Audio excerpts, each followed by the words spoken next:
Hello and welcome to another exciting episode of the Full Spectrum D&D podcast. My name is Trey, I am Rungren. and we have some more monsters to talk about. You're probably getting tired of hearing me say that every week, but it's true. We have monsters to talk about. Do we have any news to catch up on before we cover monsters? No, there's a lot of stuff coming out about 1D&D, but it's still in the playtest phase. Some of the stuff I think is kind of silly. Rumors about it, but I don't know. Even if you're playing, you're playing straight out of the book, then it's optional. It won't be part of that. Yeah. What was that? Sorry, I don't think so. Over. All right. No, I think so too. I think it's good stuff still. Yeah. I think right now, yeah, you always have the luxury to take it or leave it. Right. On just about everything in D&D. Yeah. And, this is right now, this Unearthed Arcana is what it's officially right. Mm-hmm. So, yeah, it's not. It's still UA content right now. Yeah. But that's the big thing I think people need to remember with it is, like you said, take it or leave it. It's up to you. If you want to play it at your table, play it at your table. If not, you don't have to. Well, some of the rules that they clarify, we already play with. Right. And then, yeah, there's others that I just don't agree with. Yeah, I think that DMs should probably be able to crit. Yeah, that's the one. Especially since monsters sometimes have abilities about critting. I'm going to call them out now every time we get to one in this book that has, on a crit, it does this. Yeah. Yeah, because all this stuff has been put out, what we're going over is before they put out the new rules. Right. But it does seem like they had an idea with some of these monsters. For sure. Well, speaking of monsters, we're in the H's now. All right. And we only have 6 H's, so we'll probably get into the J's as well. Cool. But we start off with the Hellfire Engine. It's a huge construct, typically lawful evil. Yeah. Semi-autonomous bringers of destruction. Amnesus and other devilish generals hold them in reserve until they're needed to repel an incursion by demons or crusading mortals. Yeah. But occasionally one of these magical mechanical hybrids gets loose, driven berserk by its need to destroy. Must destroy. It looks like a demon engine on wheels, basically. Okay. It has a big gaping open mouth. It has horns that fire is coming out of the top of. And then it has vents that fire is coming out of. And it has claws on the front and wheels on the bottom. Okay. Stats-wise, this thing's pretty interesting. It has CR 16, so pretty stout. Yeah. AC 18. Okay. 216 hit points. It does kind of sound like a Decepticon. If it was just Hellfire, it would be. Yeah. That's a good Decepticon name. Yeah. Speed of 40 foot. Fast. Pretty mobile. It's resistant to cold, psychic, bludgeoning, piercing, slashing from non-magical attacks that aren't silvered. It's immune to fire and poison, of course. Mm. And it can't be charmed, deafened, exhausted, frightened, paralyzed, poisoned, or knocked unconscious. Has dark vision to 120 feet, passive perception of 10, and understands Infernal but cannot speak. Okay. It has immutable form. It's immune to any spells or effects that would alter its form. It has magic resistance, which means it has advantage on saving throws against spells and other magical effects. And it has an unusual nature, so it doesn't require air, food, drink, or sleep. It's an engine. Yeah. Its action is my favorite action attack that I've ever seen in a D&D book. Okay. Flesh-crushing stride. The Hellfire Engine moves up to its speed in a straight line. During this move, it can enter large or smaller creature spaces. A creature whose space the Hellfire Engine enters must make a DC 18 Dex save. On a successful save, the creature is pushed to the nearest space out of the Hellfire Engine's path. On a failed save, the creature falls prone and takes 8d6 bludgeoning damage. What is that again? On a failed save, it falls prone and takes 8d6 okay. bludgeoning. All right. If the Hellfire Engine remains in the prone creature space, the creature is also restrained until it is no longer in the same space as the Hellfire Engine. While restrained in this way, the creature or another creature within 5 feet of it can make a DC 18 strength check. On success, the creature is shunted to an unoccupied space of its choice within 5 feet of the Hellfire Engine and is no longer restrained. It literally runs them over and pins them to the ground. No, it's a flesh-crushing what? Flesh-crushing stride. I'm pretty sure it's a Cannibal Corpse song, but that's cool. Then it has Hellfire Weapons, which you can either choose one or roll a d6. And I know how much you love it when you have the options, right? Give me more options, D&D. So on a 1 or a 2, you have Bone Melt Sprayer. The B-side. Yeah, you know. The Hellfire Engine spews acidic flame in a 60-foot cone. Each creature in the cone must make a DC 20 dex save, taking 2d10 fire damage plus 4d8 acid damage on a failed save. Half as much on a successful one. Creatures that fail the saving throw are drenched in burning acid and take 1d10 fire plus 2d8 acid at the end of their turn. An affected creature or another creature within 5 feet of it can take an action to scrape off the burning fuel. Oh. I love this thing. On a 3 to 4, you have Lightning Flail. It's a melee attack, plus 10 to hit. Reach 15 feet. Dang. Single target, 3d8 plus 5 bludgeoning plus 5d8 lightning. Up to 3 other creatures of the Hellfire Engine's choice that it can see within 30 feet of the target must each make a DC 20 dex save, taking 5d8 lightning damage on a failed save, or half as much on a successful one. Okay. And then finally, 5 to 6 is Thunder Cannon. That was a Saturday morning cartoon. Thunder Cannon. The Hellfire Engine targets a point within 120 feet of it that it can see. Each creature within 30 feet of that point must make a DC 20 dex saving throw, taking 5d10 bludgeoning plus 3d12 thunder on a failed save, or half as much on a successful one. If the chosen option kills the creature's soul rises from the river Styx as a lemure in Avernus in 1d4 hours. Oh, no. If the creature isn't revived before then, only a wish spell or killing the lemure and casting True Resurrection on the creature's original body can restore it to life. Constructs and devils are immune to this effect. All right. I love this thing. It's pretty. It's like Hot Wheels and D&D all in one. Yeah. Now it is important for anybody that's like, man, this thing's really OP. It only gets the stride and one of those a turn. It does not have multi-attack. So it is very strong, but it can only do either the Thunder Cannon, the Lightning Flail, and the Bone Melt Sprayer a turn. Right. And because very rarely would I think you would ever put this with something else as a boss fight, it may be stout, but it's still going to get burned down by a party. It's going to probably get 3 turns at most, I would say. Yeah. Unless it's killing people before. Yeah, unless it gets, yeah. Unless it crits. Yeah. And it's important to mention, I mean, DC 20, your party's going to get hurt fighting this thing. Yeah, that's a high. Now your monks and your barbarians. Oh, and it's a dex save, so monks and rogues for sure. Yeah, monks, rogues. I think your barbarian probably be up there by that point. Yeah. Or if you certain barbarians. Right. Yeah, if they've gone just unga bunga, they're going to be in trouble. Yeah. Yeah. But that's a tough save for quite a few classes. Yeah. Because you're not going to be, and yeah, it's caster classes. It's ones that don't. Yeah. You're not too worried about the physical aspect of your. Look, if I'm running this thing, I'm Thunder Cannon the wizard. Yeah. He's getting hit head on with a Thunder Cannon. Yeah. And I'm going to go thunder, the whole, Yep. When I do it.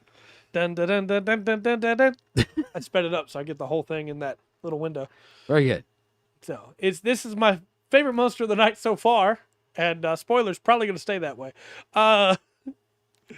Next up, and again, for anybody who's curious, I would 100% run that as its solo boss monster. I would not put anything else with that thing.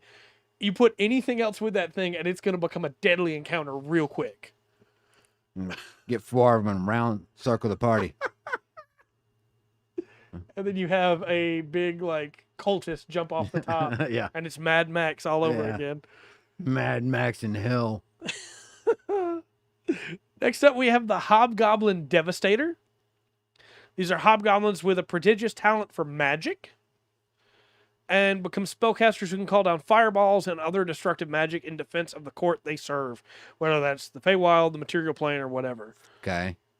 So this is a DC or a CR4 monster. AC 13. Okay. Hit points 45. Speed of 30. Dark vision 60 foot. Speaks common goblin. Has Army Arcana, When the Hobgoblin casts a spell that causes damage or that forces other creatures to make a saving throw, it can choose itself and any number of allies to be immune to the damage caused by the spell and to succeed on the required saving throw. Did we not, when we went over Hobgoblins, did we not complain about they got kind of rid of their militaristic ideas? Yep, And because now, the enemy Hobgoblins still get to have them, apparently. like, yeah. This is the Goodness. thing that I think would make Hobgoblins instantly a grab for a lot of Wizard players if the Hobgoblin Wizard had this ability. Or just Yeah. Hobgoblin race. Yeah. You know, hey, you can cast Thunderwave as a Hobgoblin Bard, and you can choose your allies not to be affected by it. Yeah. Either way, that's a really cool trait, especially for a villain to have, is, hey, I don't have to worry about hitting my minions with a fireball. Yeah. He has multi-attack at CR4, which is a surprise to me. He can make 2 quarterstaff or devastating bolt attacks. +3 to hit, reach 5 foot, single target for the quarterstaff. 1d6 +1 bludgeoning, or 1d8 +1 if used with 2 hands. Plus Okay. 3d8 force. Pretty stout at Yeah. CR4. And then devastating bolt is a ranged spell attack, +5 to hit, range 60 foot, single target, 4d8 +3 force, and the target is knocked prone. That's pretty tough. The AC's being 13, it's gonna take some licks though. Yeah. If as soon as somebody can get to it. It does have spellcasting, and I noticed they didn't give it mage armor, which surprises me. Okay. But it has mage hand and prestidigitation for at wills, and then 2 a day each: fireball, fly, fog cloud, gust of wind, and lightning bolt. I probably would have also given it another careful spell to use, like Thunderwave, Oh yeah. to be able to make use of that Army Arcana. Yeah. But I mean, fireball's the premier version of that, right? And lightning bolt works with it too. But Yeah. not bad. Not bad at all. We have another Hobgoblin too, though. And this is the Hobgoblin Iron Shadow. Okay. These are martial artists that serve the fake courts or kings and things like that as secret police, scouts, assassins, spies.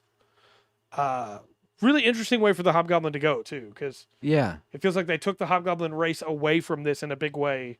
Yeah, that's what I'm feeling about because we talked about how like the Hobgoblin should be, that is she's a soldier. That person, that Hobgoblin is a soldier. That's what they're raised like Spartans almost. Yeah. And really seemed to downplay that last time. This time, they're going all in. Yeah. I would take this very easily as a DM to go, hey, there are some Hobgoblins that live as wanderers attached to the Fae, and there are some that live as soldiers. Yes. And that's just how it is. And the ones that are wanderers live in the Fae are apparently player characters. Right. Well, those are the nice ones, right? Yeah. These are the ones that have to fight all day. CR2, which is weird for an assassin. I don't think I've ever seen an assassin-style enemy in D&D that's this low CR. Yeah, well, I guess maybe they set it up to, for not a face-to-face. We'll have to see. I'm going to tell you right now, though, I do not think this thing needs to be CR2 because it is stacked. Okay. So, armor class 15, really good for CR2. Yeah. Hit points just 32. Speed of 40 foot. That's quick. Has unarmored defense, which is why it has 15 AC. It has multi-attack, which is 4 attacks, each of which can be an unarmed strike or a dart attack. It can also use Shadow Jaunt once, either before or after one of the attacks. The unarmed strike is a +5 to hit, reach 5 foot, single target, 1d4 +3 bludgeoning. And if it can do that 4 times in a turn, Yep. that's a possible, that's 7 at most, 4 at least, 4 times. Yeah. That's 12 damage or 28 damage. Somewhere in that range. The dart is a +5 to hit, range 20-60, single target, 1d4 +3 piercing. Same amount of damage between the strike and the dart. Yeah. The Shadow Jaunt that it can do anywhere in those 4 attacks, because it can also use Shadow Jaunt once, either before or after one of the attacks, allows it to teleport along with any equipment it's wearing or carrying up to 30 feet to an unoccupied space it can see. Both the space it leaves and the destination must be in dim light or darkness. And then it has spell casting. All right. With Int as the mod, 12 is the spell save DC, Minor Illusion, Prestidigitation for at wills, and then once a day each, Charm Person, Disguise Self, and Silent Image. That's pretty good. This feels like a lead-in character. Like this is something you take. It's gonna be real tough for a low level group. Yeah. But that's what leads them in this character, this monster leads them into. Okay, now you see that there's a big, conspiracy and the tougher monsters. Yeah. I don't see like having a few of these pop up. Yeah. I agree. I think you get more than one of these and you're gonna burn down a party really quick without meaning to. Yeah. It's a lot of options. It is. And I'm a little bit stunned. I mean, I'm kind of surprised, like I said, that they're going this way with the Hobgoblins now. Yeah. After the turn they made with the player characters. Also, Dark, those are the missions that I've been doing. Specifically B. I ran that like twice and got 2 suits up to 12. So it shouldn't be much harder to get them up to 15. But I just think every mission should drop like 1,000 more each run. Next up, we have the Howler. And now the Howler has been in D&D before. I think, yeah. It looks like an owlbear, but without the feathers or fur. And instead has like a frog's jaw. Okay. If you remember, and then has like the spikes on the back, but they're not like hard spikes. They're like the 4A's faster. Okay. The dog from Ghostbusters. Yeah, pretty much. Yeah. Pretty much with a long tail. You hear the wail long before you see the Howler, right? It's sonically charged in a way, and that it messes with your mind, and you're filled with horror.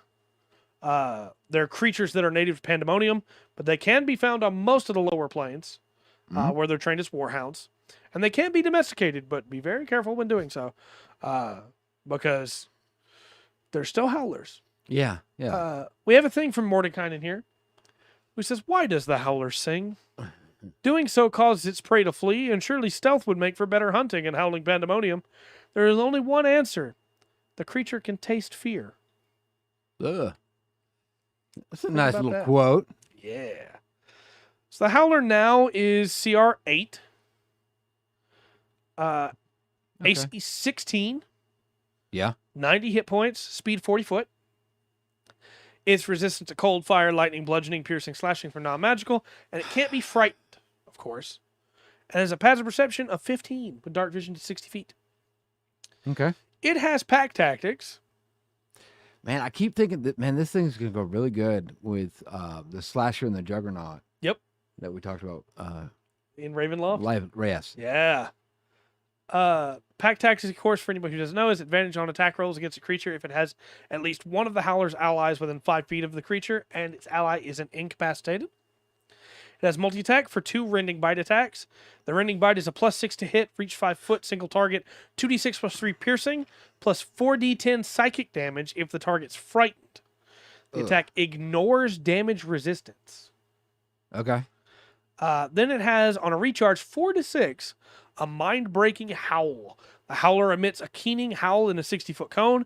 Each creature in that area must succeed on a DC 13 Wisdom saving throw or take 3d10 psychic damage and be frightened until the end of the Howler's next turn.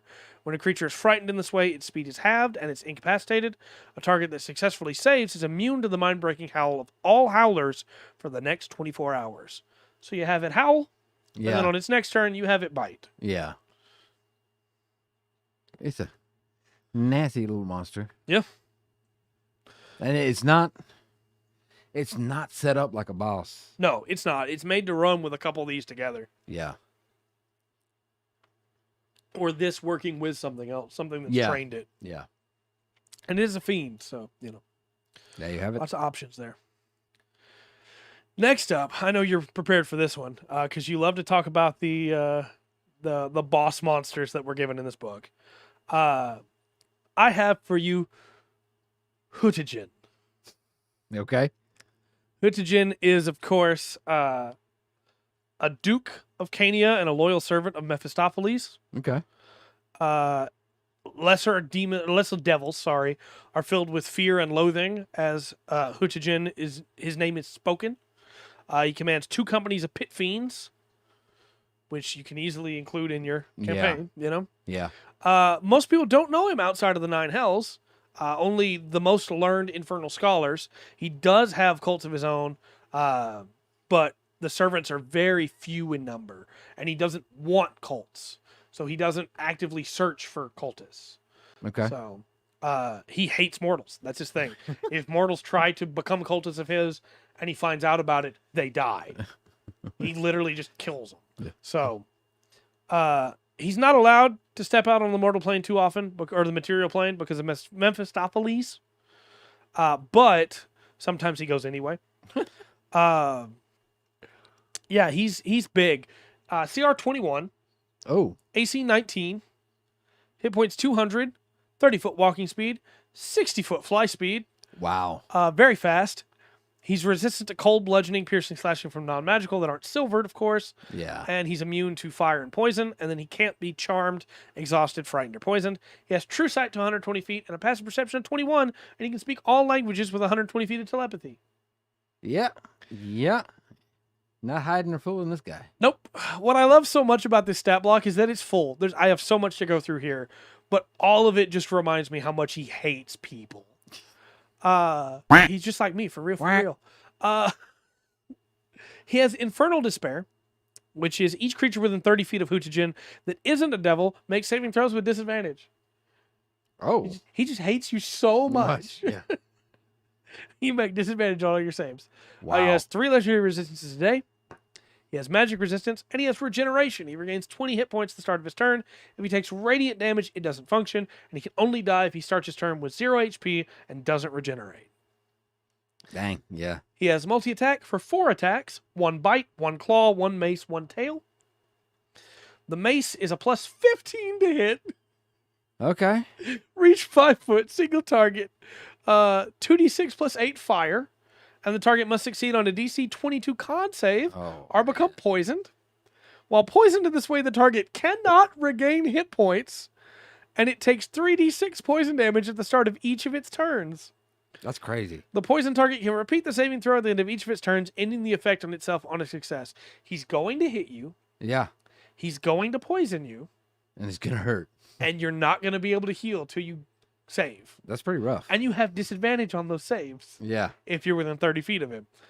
The claw is a lot more basic, I guess you could say, but it's still a plus 15 to hit, reach 10 foot, single target, 2d8 plus 8 cold. Okay. The mace is plus 15 to hit, reach 5 foot, single target, 2d6 plus 8 force. And the tail is plus 15 to hit, reach 10 feet, single target, 2d10 plus 8 thunder. Wow. So it feels like it's kind of spread out. Yeah. Among these, like some of them, like some of the monsters we run into, they've got like one thing that's going to hurt a player. Right. But this has, I mean, it's going to hurt a player, but I don't know. I feel it's a lot more balanced across its attacks than some of the other ones. Right. Does it cost $1 to use the claw? No, not quite. No, he just gets to use all 4 of them every turn. No, I agree. I think this is a really cool boss monster, and it feels like they know how strong he is, so they tried to balance it out among everything. Yeah. He only gets to use his best attack once a turn. Except, he also has spellcasting. And he requires no material components. Charisma is his mod, of course, and his spell save DC is 22. He can cast Alter Self at will. Of course, he can become medium this way as well to trick people. He can cast Detect Magic, Hold Monster, Invisibility on himself, Lightning Bolt, Suggestion, and Wall of Fire, all at will. Man. Then 3 times a day, he can cast Dispel Magic. That's stout. And then he can also teleport, because of course he can. 120 feet, by the way. Man, everything teleports now. And it does. And he's got a 60-foot fly speed, don't forget. So he can teleport and then fly 60 feet. He's got a reaction. Chat, you're not ready for this. You're not ready for this. If your name was Will, you'd change it. I mean, I'm just saying, at will. Fearful Voice recharges on a 5 or a 6 in response to taking damage. Hutagen utters a dreadful word of power. Each creature within 30 feet of him that isn't a devil must succeed on a DC 22 Wisdom saving throw or become frightened of him for a minute. A creature can repeat the saving throw at the end of each of its turns, ending the effect on itself as a success. And if it saves against it, it becomes immune for 24 hours. I need you to understand why you're not ready for this, chat. You're going to get in on this guy melee. And you're going to hit him. And then he's going to burn that reaction. Oh, we got an ad. It's the perfect time for an ad, isn't it? In the middle of my speech here. Yes. He's going to burn that reaction, and then you're going to be frightened of him. And you're going to leave. And you're disadvantaged. Right. And when you're leaving, he gets opportunity attack against you. Yeah. Because he's got reach 15 feet. Yeah, wisdom 22. That's the last thing you heard. Okay, so I'll repeat it then. Chat, you're not ready for this. In response to taking damage, he utters a dreadful word of power. Each creature within 30 feet of him that isn't a devil must succeed on a DC 22 wisdom saving throw or become frightened of him for a minute. You can repeat the saving throw at the end of each of your turns, and then ending it on a success. If you save against it, you're immune for 24 hours. But here's the situation. You get in there. You hit him. Your whole party's around him, right? Everybody's beating up on him. You hit him. He burns that reaction. Everybody has to try and make a DC 22 wisdom save. You have disadvantage because you're within 30 feet of him. You fail that save. You all go to leave, and he gets an opportunity attack. Yeah. For free. If you don't save against that, just do it again. And he's fast enough to fly and chase you. You're not getting away. Yep. But anything else he can do while you're running, right? You're going to have disadvantage on those things. He can still cast lightning bolt at will too. Don't forget. Just. He also has legendary actions because of course he does. Yeah. He can burn one to do a one claw, mace, or tail attack for free. Okay. He can also burn one to teleport for free. And if he burns two, he releases lightning in a 30-foot radius, blocked only by total cover. All other creatures in that area must each make a DC 22 dexterity saving throw, taking 48 lightning damage on a failed save or half as much on a successful one. And that may not sound like a lot. But when he's already doing everything else, yeah. Here's a 30-foot radius, the whole party, boom. Yeah. Disadvantage all around. Yeah, it's pretty rough. Now, he doesn't have lair actions. Okay. Because he doesn't have a lair. Yeah. He doesn't go to the material plane very often. He hates people. So he would never set up a lair there. And he doesn't set up a lair because why would he? He hates people, even in the abyss. Why would he set up a lair? He doesn't want people to come see him. Yeah. Yeah, that could be 32 damage. Just bam, you got 32 damage. Yes. And if he's within 30 feet of you, have disadvantage on that dex save too. Yeah. So just remember that. Even at 20th level, if you're a wizard, you got like 100 hit points. Well, your caster classes without your caster class, without something giving it to either some kind of magical armor, giving them a big bonus, or like you said, the feat tough. 3 rounds. There's gonna be a lot going on over those 4 rounds, and if the dice don't go your way, you're gonna be in a lot of trouble. Yep. This is a really cool boss monster to me. I think so. Because he's the wandering terror in that way, right? Yeah. He doesn't have a home. He travels the abyss doing Mephistopheles' will, and he will 100% leave if he can sneak out and just murder everything in his path. So if the party goes, well, we have to stop him, and they're not high enough level. Yeah. It's like, hey, maybe as the DM you go, okay, and have an NPC warn them. I've never seen a creature of this strength before. Yeah. Yeah. And as long as your players aren't playing Skyrim with their characters, then you won't have to end the campaign early. Finally, for the H's, we have a much more tame creature. We have the Hydroloth. Okay. Like the thought-stealing waters of the river Styx they inhabit, Hydroloth filch the memories of creatures they attack, stealing away thoughts for delivery of to whatever master they happen to serve. They love to find lost things, especially things like memories that have been lost. Yeah.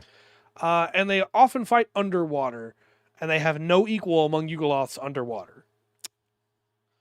So this is a medium fiend. It's a special type of Yugoloth. It looks kind of like a frog, but with really long arms, like webs in between. Not webs as in like spider web. You know what I mean. CR 9, AC 15, Okay. 135 HP, 20-foot walking, 40-foot swimming. All right. They're vulnerable to fire. It's been a while since we had a creature vulnerable to anything in this book. Yeah. But they're resistant to cold, lightning, bludgeoning, piercing, slashing from non-magical, immune to acid and poison, and they can't be poisoned. They have blind sight for 60 feet, dark vision for 60 feet, and a passive of 14. They also have telepathy for 60 feet for abyssal and infernal, but they do not speak common. They can breathe air and water. They have magic resistance. They have a cool ability called Secure Memory. They're immune to the waters of the river Styx, as well as any effect that would steal or modify its memories or detect or read its thoughts. And I think this makes it one of the few creatures that is immune to modify memory. That's not like a boss monster. Yeah. Man, I'm sorry. I think I'm thinking of a setup between these guys and like there's a steel dragon, which I know they're not official. Right. In 5e. But the whole taking memories and stuff. Yeah. Because you could dig deep into your character's backgrounds and stuff with this. It sounds like a real role playing monster. Yeah, I think so too. I will say before we get into its ability that lets it steal memories, as a DM, I would be very careful if you have a party that is really protective of their characters' histories. Yeah. You steal a memory, you could wind up with a situation where a character or a player that was really into their character goes, all right, well, you can kill this one off. I'm ready for a new character if you take the wrong memory. Yeah. Well, I think it's something you have to drive up the stakes on. Like at first, you can't remember that guy's name. You can't remember that, the person's name. You can't, and then make sure you're dropping hints. And then, if you're gonna wipe out something big, make sure your table. Right. Well, it's the same way if you have a whole table full of people that are very protective of like pets at the table. You're not just gonna, the big bad just lances the pet with lightning bolt and kills it. There are situations where you can do stuff like that, but there are parties where that's not going to work. Right. So just know your table. That's all. Like Barge, right? You can't just kill Barge. Yeah. Barge. So yeah, they're immune to this. It reminds me, before we move on, it reminds me of the old setup. I don't even remember what movie it was in. Maybe you can remind me. It might have been in a play too. But the fairy that goes, "Can I have your names?" And they all tell them their names, and the fairy just leaves, and none of them remember their names anymore. Oh. Because there's a couple of old stories that I can think of. You just gave it permission to have your names. Yeah. Why would it? It also has water advantage, which is while submerged in liquid, it has advantage on attack rolls. Okay. It's a cool ability. Yeah, it is. It has multi-attack for 2 bite or claw attacks. You can replace 1 attack with the use of spellcasting, because of course it has spellcasting. Everything has spellcasting now. Yeah. The bite is +9 to hit, reach 5 foot, single target. 2d10 +5 force damage, plus 2d8 psychic damage. Okay. Pretty strong. Yeah. And then the claw is +9 to hit, reach 5 foot, single target. 2d8 +5 force damage, plus 2d8 psychic. Yeah. Pretty good. The spellcasting is Int as the mod, 16 as the DC. Darkness, detect magic, dispel magic, and invisibility for itself at will. 3 times a day each. Control water, Crown of Madness, fear, and suggestion. Wow. Crown of Madness is a really cool spell. Yeah. That I don't see used by monsters. No. It's a spell that charms your target. It does a lot, and if we go once we finish it up, we'll talk probably more a little bit 1D&D or whatever. Yeah. And something we're noticing with power creep. Yeah. And the more I hear about these monsters, I think this is an attempt to head it off at the pass in a way. Right. I agree. Giving them a lot of options to be able to disturb the party and disrupt them. Everything has spellcasting, teleport, and poison resist. Yeah, pretty much. It has a special ability called Steal Memory, which it can use once a day. It takes 1 creature it can see within 60 feet of it. Target takes 4d6 psychic damage and must make a DC 16 int save. Remember, we're CR 9 at this point. That's a pretty high check. Yeah. On a successful save, the target becomes immune to steal memory for 24 hours. On a failed save, the target loses all proficiencies. It can't cast spells. It can't understand language. And if its intelligence and charisma scores are higher than 5, they become 5. Each time the target finishes a long rest, it can repeat the saving throw, ending the effect on itself on its success. A greater restoration or remove curse spell cast on the target ends this effect early. Ooh. Remember what I said. If you want to really know be your a jerk, let somebody have one of these as a pet. Ooh, Hypnotoad? Yeah, they got it as a pet. They've raised it for a while, and they just get forgetful. Yep. They can't figure out why. It'd be perfect if you can make them think that, well, okay, it's because we're close to the bad guy. Right. But yeah, he's having an effect on us. Yeah. Yeah, this is big. Just no longer proficient with any of your weapons. You can't cast any more spells. If you're a wizard, you're done. Yeah. And your int and wisdom or int and charisma become 5. And you can't understand language. You're just done. Yeah. And then finally, it can teleport 60 feet. because everything has teleport. Yeah. All fiends can teleport now, apparently. Yeah. Sure, why not? And that's our H's. All right. That's not bad. Little group there. The now, H's. We only have one J. Okay. So I think we can probably cover the J as well today. All right. And knock 2 letters out today. Now, I know how much you're loving us talking about fiends. Yeah. So let's talk about another of the great fiends. Okay. This is the Juiblex, or as some people would now call it because they've moved the B, the Juiblex. Juiblex, okay. But it used to be Juiblex. The Faceless Lord, or the Oozing Hunger. Juiblex is a demon lord of slime and ooze. A noxious creature that doesn't care about plots and schemes. It exists only to consume, digest, and transform living matter into more of itself. This is a gibbering horror, or a gibbering mouther. This is Blob. Right, straight out of Lovecraft. Yeah. As a fiend. It lives in the abyss. It does what you think it does. It eats. It is a mass of bubbling slime, swirling black and green, with glaring red eyes floating and shifting within it. It can rise up like a 20-foot hill, lashing out with dripping pseudopods to drag victims into its bulk. Those consumed by Juiblex are obliterated. Golly. It is a CR 23, armor class 18, natural armor, 350 HP, 30-foot walking, 30-foot climbing. Okay. It is resistant to cold, fire, and lightning. It is immune to acid, poisoning, bludgeoning, piercing, slashing that's not magical. Yeah. It cannot be blinded, charmed, deafened, exhausted, frightened, grappled, paralyzed, petrified, poisoned, prone, knocked prone, that is, restrained, stunned, or knocked unconscious. It has true sight to 120 feet and has passive perception 22. It speaks all languages and has 120 feet to telepathy. Yes. Retake telepathy. This thing knows you're there, and it will try to get you. Oh, man. The abilities it has are incredible. I want to run this thing as a boss monster. Yeah. Where it is the BBEG. It is the one that has slowly been building and growing. The longer the party is off doing other things, the stronger it gets. Yeah. Its first ability is called Foul.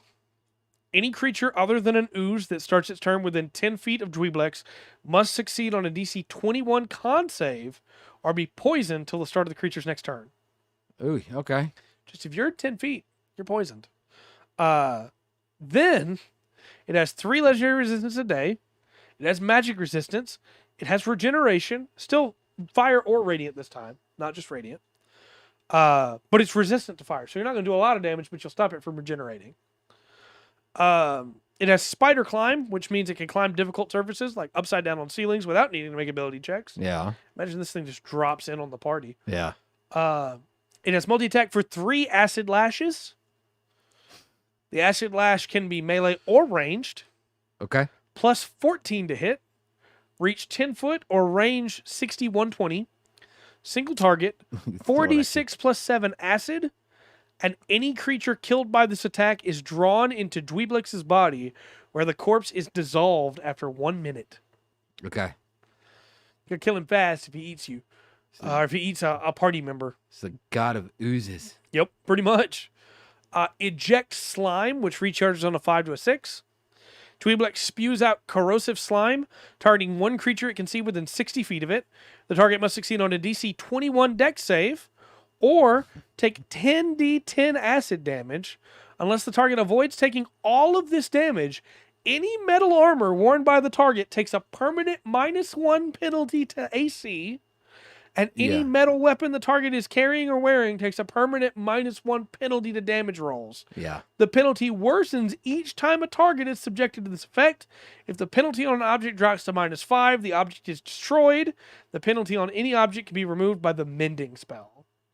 Yeah, this is actually good because there's not a lot of stuff in 5e Right. that can jack with equipment. Right. You really only have the rust monster Yeah. and the what's the other, the corrosive ooze. Yeah. It's really just those. That and then you've got the dispel Yeah. that can mess with some magic items. Right.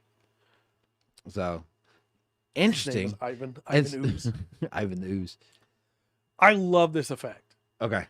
Yeah. I'm gonna be honest with you. Yeah. I don't talk about fudging numbers a lot, but as a DM, he might recharge more than he would otherwise.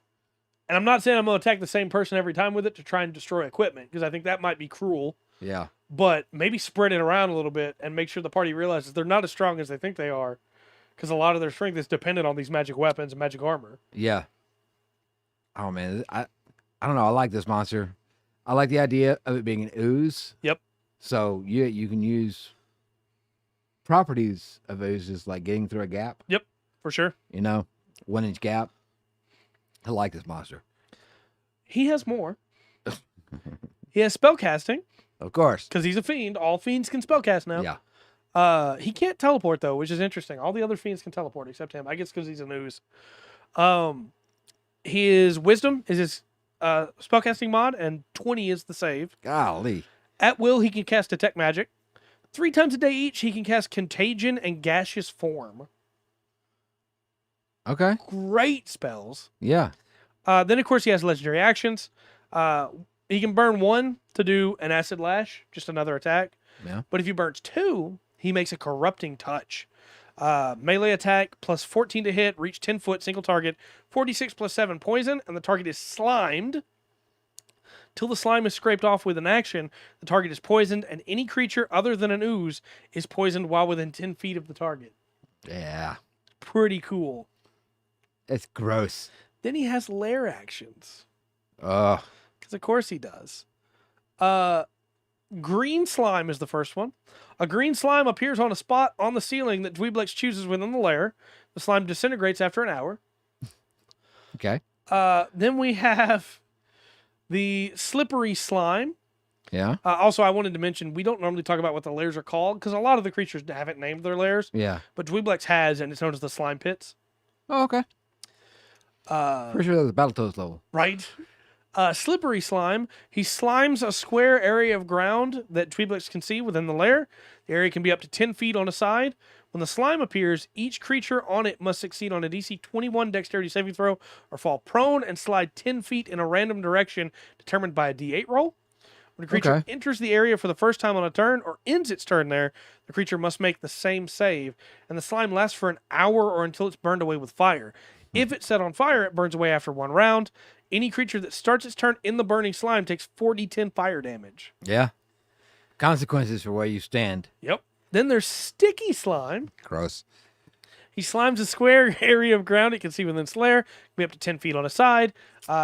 This time it's a DC 21 strength save or be restrained. Must make the same save when they enter that area. It's stuck as long as it remains in the slimy area or until it breaks free. The restrained creature or another creature that can reach it can use its action to try and break free and must succeed on a DC 21 strength check. Lasts for an hour till it's burned away. And again, if you're in it when it gets burned away, it's 4d10 fire damage. So it kind of surprised me with the spell list. It's like, that's not a lot of spells. I mean, it's cool spells. Right. But it's not. But now I understand why, as it can just pop out these slimes. Yep. Just throwing them everywhere. It does have some regional effects. The region around the slime pits is warped by magic. Acidic water. Small bodies of water, such as ponds or wells within a mile of the lair, turn highly acidic, corroding anything that touches them.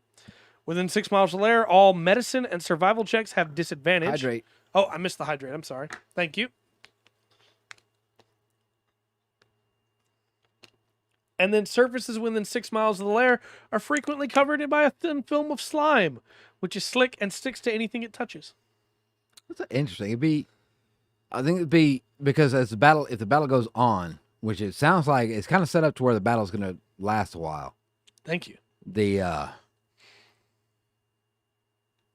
You're going to have lots of stuff out on the battlefield after a few rounds if you're running it like that. You really are. You really are. Now, of course, the Great Fiends have cultists. Yes. And those cultists now get special abilities depending on who they serve. Yes. The cultists of Juiblex get 2 really great abilities. So you really ought to consider running some cultists with him to be able to, or have them as things that people fight beforehand. Because liquid movement is the first one. As an action, the cultist can move up to 20 feet through spaces no more than an inch in diameter. It must end this movement in a space that can accommodate its full size. Yeah. Otherwise, it takes 5 force damage and returns to the space where it began the movement. That's a really cool thing for a cultist to be able to do. Yeah. To just go through a wall. Yeah. So much you can do with that. And then slimy organs, they have resistance to bludgeoning, piercing, and slashing from non-magical attacks. Okay. Which is crazy. Yeah. Also, whenever they suffer a crit or is reduced to 0 hit points, they spray acid, and each creature within 5 feet of it takes acid damage equal to its number of hit die. Oh, wow. That's really strong for a cultist. Yeah. This is by far, as we've been moving through the books, I'm not spoiling anything for later ones, this is the best set of cultist abilities yet, I think. There's so much you can do with cultists with this. Yeah. We just have the guy disappear into the floor because there's a tiny hole in the floor. Yep. Right in front of you. That's disturbing. Pretty dang cool. I don't want to see anybody turn into liquid. It's gross. 2, 3, 4, 5, 6. We have 7 Ks. Okay. So we could go ahead and do the first K today if you'd like. Or we could save Ks for next week. Let's see if we can get through all the Ks and into the next letter next week. You think we can cover all 7 of these Ks now? No, next week. Okay, that's what I was saying. Yeah. Yeah. No. We'll hit the Ks and then see if we can grab the start of the next section. Sounds good. Liquefying people would be great. Yeah, I just don't want them liquefying on their own free will in front of me. That's disturbing. I think we should be able to get both K and L next week because L has just 2. Okay. But then M has 1, 2, 3, 4, 5, 6, 7, 8, 9, 10, 11, 12, 13. Okay. N has 1, 2, 3, 4, 5, 6, 7, 8. Yeah. O has 5. P has 1. Q has 1. I was going to say, Q can't have too many. R has 3. S is going to be a couple weeks. S has like 20. Of course it does. But then T has 6 and U has 1. So okay, we're making our way through, you know? And then finally, V has 3, W has 6, X has 1, Y has 7, and Z has 3. 3? Mm-hmm. Okay. So it's find any worse than your clothes breaking apart and your skeleton breaking up? Now, both of those are pretty disturbing. I realize now you're talking about a werewolf, but yeah, both of those would be very disturbing. For a second there, I was like, but why does the wolf come in? I don't understand. No, I think it's a good set of monsters. As we do every week, what was your favorite monster of the week? I think the God Ooze. I really do. Yeah, Juiblex is pretty great. Yeah, it's pretty dark. That's pretty disturbing. Mine is still the Hellfire Engine. Yeah. The Thunder Cannon. I want to shoot a Thunder Cannon at somebody. Just bam. No, Juiblex is pretty great. I also think Hydrogen is a pretty solid monster. Yeah. And then the Hydroloth has a really cool ability. Because it's only once per day, so you're only going to get to use it on one person in the fight. But it takes that person out of the fight. Yeah. A Thundercat, I mean, that's fair. Right. Definitely. You got to be careful, too, who you choose to do that to. Like, you need to know your table. Because Do it to the wrong person, they're gonna just sit there and be mad the whole time. But I also think as a player, you got to be ready that when you go fight the big bad, you may get hit with banishment and just have to sit there for 10 rounds. You may have to do that because he's going to do it to somebody, and it might be you. And instead of getting mad that it happened to you, get happy that it happened to you because it means you were the biggest threat. Yeah, because that's especially if you're capable of doing quite a lot of damage. Yeah. Don't get mad when you get turned into a child in the middle of the fight because you have no proficiencies. Just know that this thing was terrified of you, and that's why it did that. I think that's not to get on a high horse here or on a soapbox, but I think that is a lesson that all players need to learn is when something bad happens to your character, it doesn't necessarily mean the DM's out to get you or you should be mad. It means instead there's a reason it happened to you, and it's not because the DM's trying to attack you or target you. It's because this monster is trying to target you. Yeah, well, that's kind of going into hey, DMs can't crit anymore. Right. Monsters don't crit. That's a special thing that only players can do. Yeah. And it's like, well, there's got to be a threat there. That's right. You've got the players have got to, at least at some point, not perfectly, but there should be a chance that they can be in trouble. Yeah, I agree. If we're not going to have crits, we need to go back to brutal damage like we used to have. Hey, this monster did 3/4 of your health in a single swing. Your right arm's crippled for the rest of the fight. Yeah. Well, they really regulated that to the back of the DM's guide. They did. And I'm wondering if that's even going to be in the rumor, but in the new DM's guide that they want to put out. Yeah. And there's still time for them to walk back on that crit thing too. We'll see. Yeah. But, I think I agree with you. There needs to be some threat. And if it's just, the players have the chance to do this thing, well, then the enemies need to hit a lot harder to make up for it. Yeah. And we're seeing that some of these are. Yeah. The CR4 creature that has multi-attack 4 and could turn out 36 damage a round. Yeah. That's a lot. That is. 420 against one person between 2 fights in a row. It wasn't good. Oh, sometimes crits kill, man. Yeah. Yeah. But that definitely, that sense of danger there. It does. And that's a heck of a roll for 420s. And it is. So it's not going to be, obviously there's a chance it happens. Right. But I don't think it's going to happen. And I'm not going to sit here and say that the crit is the answer to fix it where the enemies are brutal. Because I remember in 3.5, man, nobody wanted to get crit, so nobody played tanks. Because crits came up so much in 3.5 because so many classes got to crit on 19s and 20s instead of just 20s. And so people would play mixed classes. They would go, hey, I'm going to be a paladin, but I'm going to be that paladin that has Misty Step. So I can hit them and then get away. Yeah. Hey, I'm going to be the barbarian, but I'm going to be the barbarian that can hit, and I'm going to hit with brutal. In 3.5, you could take, I think you can still take it with Great Weapon Master, but you lower chance to hit for more damage. Yeah. And in 3.5, it knocks things prone. Oh. So I'm going to do that and then move back. So when he gets up on his turn, he can't hit me. And it was a lot of that. It was a lot of positioning. Part of that was because we had move actions and people felt like they had to move. But it was dangerous. There was a threat there, and you needed to get away. And I feel like 5e has at least gotten rid of that. But I think getting rid of the crit is a step too far. Yeah. And it's all just playtesting right now. We're going to get a lot of feedback on it. But it almost feels like, not quite, but it almost feels like, okay, just have your players tell you what they want to do. Yeah. And how cool they want to be. And then you make sure that it happens. Right. For sure. It feels that way a little bit. And just remember, too, that at one point, crits were triple damage instead of double. Yeah. Well, that was a class thing, wasn't it? Yeah, it was. That one class did that tripled on a 20. Mm-hmm. Yeah. Yeah. Ouch. Yeah. Thrycreen with 4 weapons. Got to swing them all. You could make a Thrycreen Berserker, Frenzy Berserker in 3.5 that had 4 attacks each turn and could crit on a 19 or 20. And if it hit on a 20, it could triple its damage. Dang. And then 3.5 still had the Dervish. so it could dervish as a bonus action, which also had a chance to crit. And if you got that 20, did triple damage. Golly. And you literally could not stop that creature. That creature would dominate every encounter. And that's why you don't allow people to play Thri-Kreen Frenzy Barbarians in 3.5. Well, nobody really min-maxes. I'm not crapping on min-maxes, but nobody really min-maxes in our games.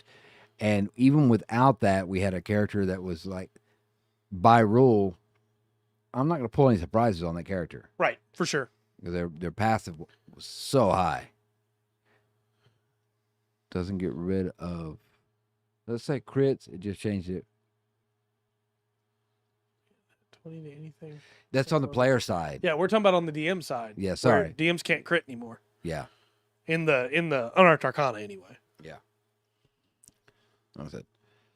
I don't think that one will stick around. Right. I think that'll probably be gone. But we'll see. Again, you can get around it if you have something to balance it out. No, it's specifically only players. A lot of people mad about it right now. Yeah. We talked about the brutal damage. That used to be a big thing. Hey, now your character's dazed because they took this much damage. Your character is bloodied, which means now they're having to roll with disadvantage for this. Yeah, you got black knives. Yeah. There's ways to balance it out, Yeah.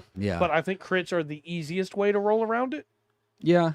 Without having to add a bunch of extra rules. But it's also, see, that's kind of the one of the holes in 5e, right? Because if you take everything together, you can make an elf that anytime it gets advantage rolls 3 20s, not 2. Right. Yeah. And there's certain things you can do. And they take lucky. Yeah. So there's combinations that are really getting broke. Mm-hmm.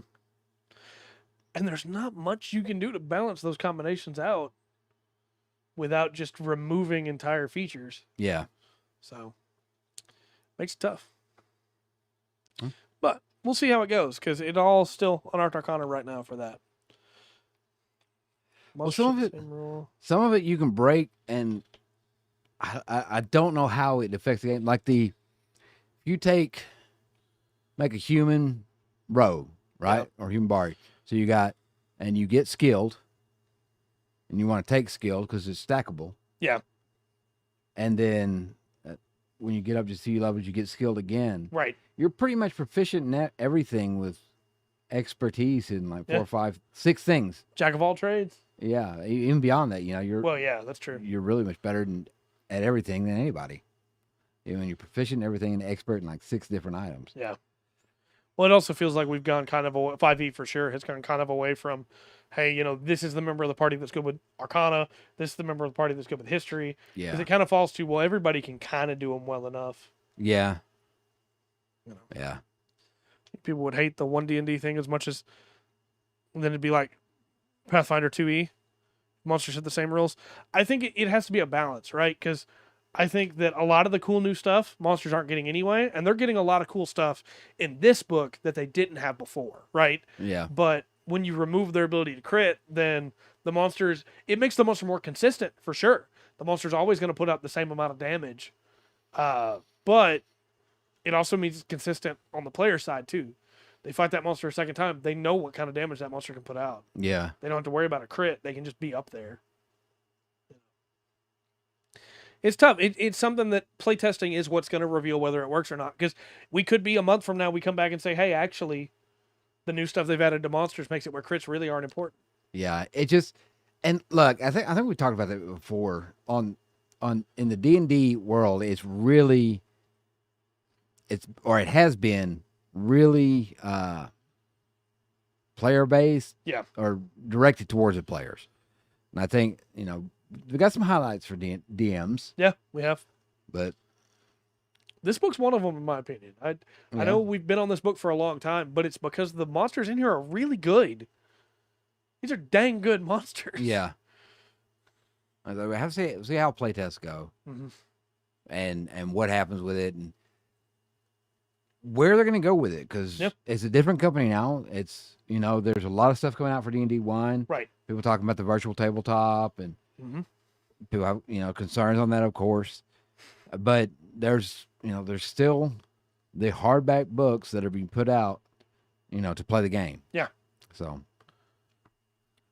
I don't know. Cute reptile yet? Or The cute. your question confuses me because fluffy doggos already exist. We have the Groff, and if you just mean cute reptiles, we have the guard drake we talked about last week. So Yeah. and if you mean hot woman, well, I mean Yuan T purebloods are right there. I guess they're not purebloods anymore. No.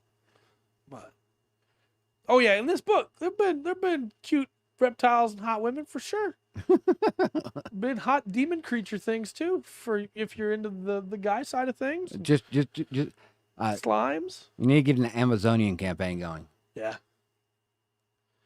I don't think there's been a fluffy doggo yet. No, I was trying to think of one. The knoll. Yeah, we've had new gnolls, so we've had some fluffy hyena doggos. Yeah. But yeah, we're gonna get into some cool new Ks next week. I'm excited. We get, I don't want to spoil too much, but we get kind of like we did with the Hobgoblin. We get a player race that was drastically changed on the race side. We're gonna get some monster versions of them. Okay. So be ready for that.